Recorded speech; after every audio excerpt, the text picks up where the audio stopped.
Hello everyone. Today I will talk about one of the figures from cognitive learning theory named Jerome Bruner. Before we get to the main topic, let's talk about cognitive learning theory. Cognitive learning theory is actually a set of theories that stem from the term metacognition.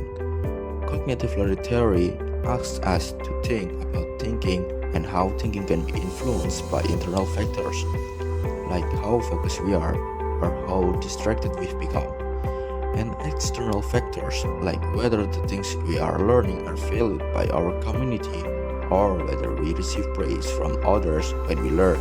That's just a simple definition of cognitive learning theory. Without taking a long time, let's talk about one of the figures from cognitive learning theory, Jerome Bruner.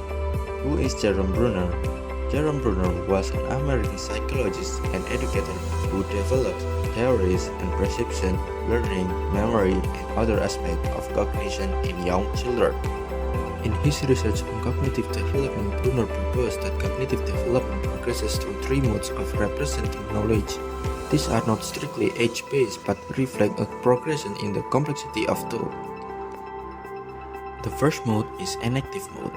In the enactive mode, knowledge is stored primarily in the form of motor responses. This mode is used within the first year of life.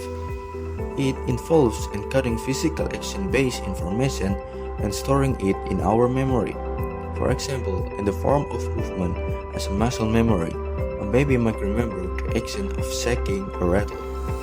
The second mode is iconic mode. In this iconic mode, knowledge is represented through mental images and visuals.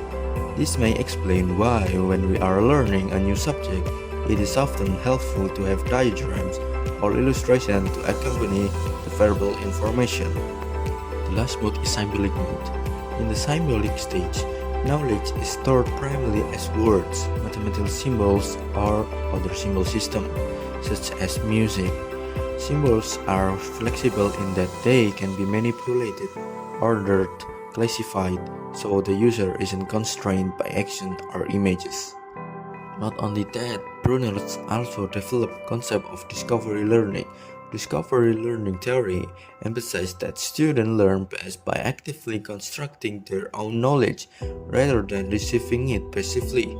Instead of being taught through rote memorization, learners should discover relationships and patterns on their own by organizing and categorizing information.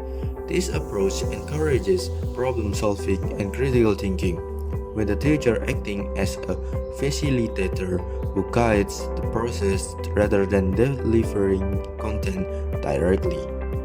Bruner's ideas focus on the relationship between learning, perception, experience, environment, and culture. In his early career, along with Leo Postman, he worked on the ways in which needs, motivation, and expectation influence perception. He established that perception is not a passive process. Using samples of pure and rich children, Bruner showed that poor children had a tendency to overestimate the size of coins, not the case with the richer children, which related to their need for money. In conclusion, Jerome Bruner's cognitive learning theory highlights the importance of active, student-centered learning where knowledge is constructed rather than passively received through concepts like the modes of representation and discovery learning. Bruner emphasized that effective education involves guiding learners to explore, categorize, and build understanding on their own. That's all the information I can share with you. If there are any wrong words or misinformation, you can correct it. Thanks for the attention and goodbye.